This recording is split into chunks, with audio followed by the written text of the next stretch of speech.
Good morning students, how are you all?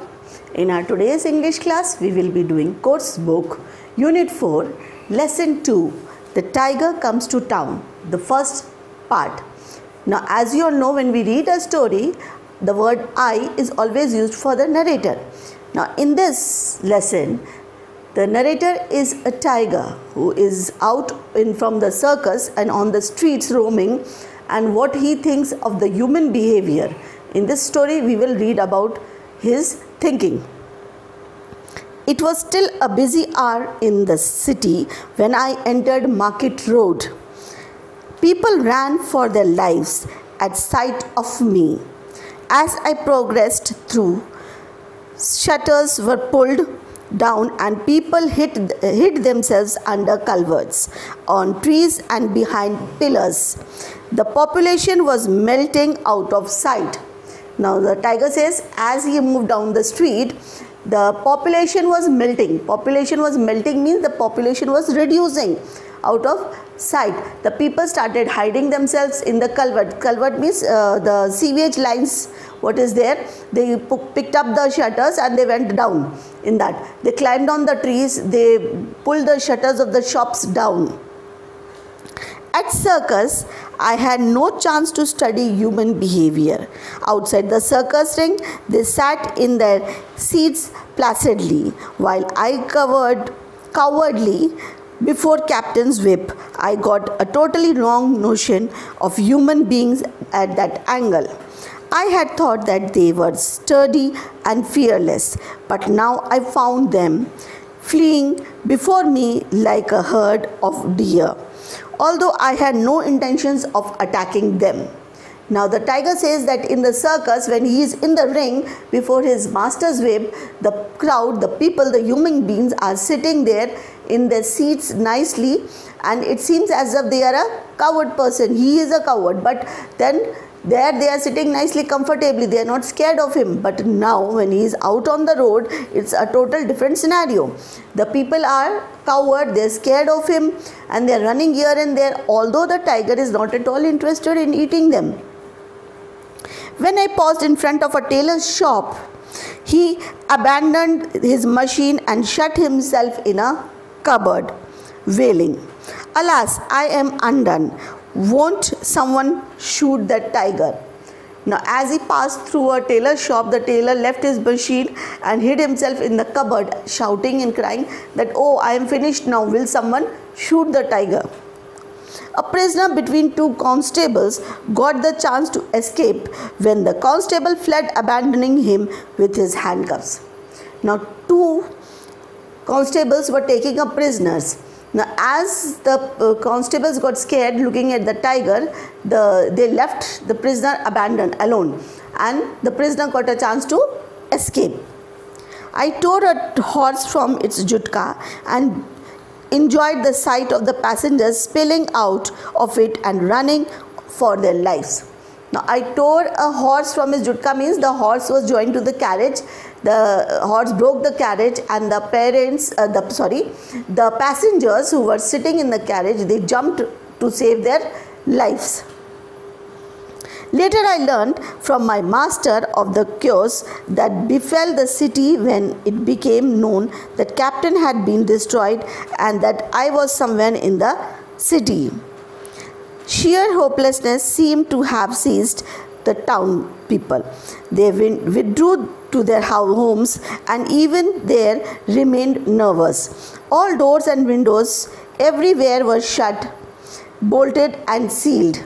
Some even thought that I was some extraordinary creature who might pass through the walls and lie in wait on the roof or in the loft or basement. Now he is saying that after some time the captain of the circus, who used to take care of him, had come to know that he had run away, and he was also searching for him. Now the people who were hiding from him, they were in their houses, they shut the door, they shut the window, but some people, they thought that this tiger is an extraordinary creature who would come through the walls and through the doors or from the ceiling, breaking their ceilings and watching at them, trying to kill them. poor people living in huts had real cause to worry. Now he is saying the poor people, those who lived in the huts, they were actually to be worried. Now why was the reason of their worry? Because the pakka houses were made of cement and obviously the tiger could not break it. But the huts are easy to break by the tiger. So actually the poor people need to worry, not the people who were locked themselves in the houses. I could have taken away any of their lives, homes apart, but why should I? One could understand their fears, but why should those living in bricks and cement houses feel nervous? It was due to their general lack of sense of security and an irrational fear of losing the assets. Why should an ordinary simple tiger have any interest in the either or to destroy or to safeguard? Now he is saying, the tiger is saying that why these people in the houses are feeling nervous and scared and all, I do not know. It is maybe because their lack of knowledge. I have no interest either in their lives or in their property. I am not going to sit outside the house and guard their property also. So basically they need not to worry. It is their stupidity. I rested for a moment at the door of Anand Bhavan or Market Road, where coffee drinkers and tiffin eaters at the tables sat transfixed, uttering low moans of seeing me. I wanted to assure them, don't fear, I am not out to trouble you. Eat your tiffin in peace, don't mind me. You nearest to me hugging the cash box, you are craven with fear after even to breathe. Go on, count the cash if that's your pleasure. I just want to watch, that's all. If my tail trails down to the street, if I am blocking your threshold, it is because I am told. I am 11 feet tip to tail. I can't help. I am not out to kill. I am too full. I found a green pasture full of food on my way. Won't need any food for several days to come. I won't stir not until I feel hungry again. Tigers attack only when they feel hungry, unlike human beings who slaughter one another without purpose or hunger. Now he is saying that he just wanted to lie down. He just took a pause. He lay down outside the coffee shop where the people were having coffee or having their tiffins. Now there people were scared and they were talking in whispers to themselves. And the cashier was also still. So the tiger is talking to himself. He says, I am not interested in you people, and you all go on eat your food. And he is telling the cashier, you please count your cash, that is your pleasure, it gives you pleasure. I am not interested in your cash, nor I am interested in you. I had a belly full of meal on my way, and now I am not interested. My stomach is full. The tigers only attack when they are hungry. They are not like human beings that for their own need they kill the people. They fight with one another without any reason.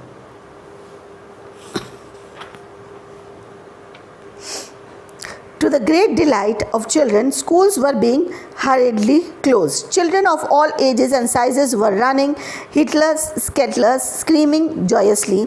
No school, tiger, tiger. They were shouting and laughing and even enjoyed being scared. They seemed to welcome me. I felt like joining them, so I bounded away from the restaurant door and trotted along with them, at which they cried, the tiger is coming to eat us. Let's get back to the school. Now the children were basically enjoying because the schools were shut down and the children were sent home. So all the children were enjoying tiger in town, and they were going home. Now the tiger thought that the children are basically very happy to welcome him. So what he thought, he got up from that restaurant site and he started following the children, because basically the children were very happy to see him in the town. So as soon as the children, this other tiger, they got scared, they started screaming, oh, tiger is come to eat us, tiger is come to eat us, and let us go back to school. And they ran back towards the school side. I followed them through their school gate while they ran up and shut themselves in the school hall securely. I ascended the steps of the school, saw an open door at the far end of the veranda and walked in. Now he followed the children toward the school. He entered the school gate along with the children. The children ran and shut themselves in one hall. Now this tiger, he walked through the veranda, saw some steps and started walking in the corridor. It happened to be the headmaster's room. Now he saw a room open and that was the headmaster's room. I noticed a very dignified man jumping on the table and having himself up into an attic. Now, as the tiger reached the door, the very well decent dignified man sitting on the chair jumped from the chair and climbed onto the attic. Attic means the top shelf on which we keep the things. I walked in and flung myself on the floor, having a special liking for cool stone floors with my head under the large desk, which gave me the feeling of being back in the Mempi cave. As I drowsed, I was aware of cautious steps and hushed voices all around. I was in no mood to bother about anything. All I wanted was a little moment to sleep. The daylight was dazzling in half sleep. I heard the doors of the room being shut and bolted and locked, and I didn't care. I slept. Now, as the tiger entered, the headmaster climbed up on the attic and sat down. Now, this tiger was not bothered about that principal. All he wanted was a good sleep, and he loved cool floors. So, he lay down under the table. He felt that as if he is in a cave. And he put his head under the table and he went off to sleep. He heard some footsteps and he heard the door noise. The people closed the door of that room, but he did not bother about anything. While I slept, a great deal of conversation was going on. I learnt about it later through my master, who was in the crowd. The crowd which had gathered after making sure that I had been properly locked up and was watching. Now, as they closed the tiger in the room, the crowd gathered near the room, and his master, the tiger's master, was also there in the crowd, and the people were having a discussion. The headmaster seems to have remarked some days later, "Never dreamt in my wildest dreams that I had have to yield my place for a tiger." A wag had retorted, "Might be one way of maintaining better discipline among the boys." Now the tiger is saying maybe after some time, few days later, the headmaster must have realized that it was so funny, he must have never thought that he would give his seat to a tiger. And maybe that was a way how to keep the boys in discipline. Maybe because of the tiger, the boys might be in discipline. "Now that's the brute is safely locked up. We must decide," began a teacher. Now people were discussing outside the room. Now that brute is locked inside, so we should do something. At this moment, my master pushed his way through the crowds and admonished them, "Never use words beast or brute. They are ugly words coined by man in his arrogance. The human beings thinks all other creatures are beasts, awful words. In this, the time of discuss problem of vocabulary are someone." Now, as the crowd was discussing, the master of this tiger came forward and said, "Please do not use such word like bruise or beast, because human beings basically in the arrogance use such words for these animals, but these animals are not beasts." So one of the men said, "Why are we discussing vocabulary over here? This is not the time to discuss vocabulary. Vocabulary means your dictionary words." "Why not?" reported my master, at which they looked outraged. Someone said, "What a reckless man you are. Who are you?" Now one of the people from the crowd told the master that, "Who are you? How come you are here?" Because nobody knew that man. In the school, basically people, the teachers, the peon, the parents were there, but this man was an outsider and nobody knew this man. "Crazy beggar, with a tiger in there ready to devour us, but for the strong door, this is no time for useless talk. Let us get on with business." "What business? What is it going to be?" asked my master. Everyone was upset at this question. "We must think of those children shut in the hall," said the teacher. Now they are discussing that The master wanted to save the tiger, but the other people, they just wanted to catch the tiger and they wanted to save the children. So that is what they were discussing, that we must think of the children, and why are we thinking of the words, what is to be used for the tiger. Open the door and let him go. Let them go out, said my master unshaked. It is not your business to advise us. Who are you? Now the master says that open the door and let the children go out, let them go home. So the teacher says, this is not your business. Who are you to advise us? Second time you are asking the same question. I say again, I don't know, said my master. Now the master says, again and again you are asking me, who am I, who am I? I don't know, who am I? Get out of the school premises, said a man who acted for the headmaster in his absence. You have no business here. We can have all kinds of intruders. Intruders means strange people, unknown people who have entered the campus. Did the tiger come on your invitation? Asked my master. Now one of the man who was trying to act as a headmaster in the absence of the headmaster told this master of the tiger that, who are you? You please get out from the premises of this school. You are an intruder. Intruder means a stranger, an unknown person who is not wanted in this campus. So he says, please get out. And the master of the tiger says, who are you to send me out? Did the tiger come on your invitation to the school? Did you invite the tiger that you are telling me to get out?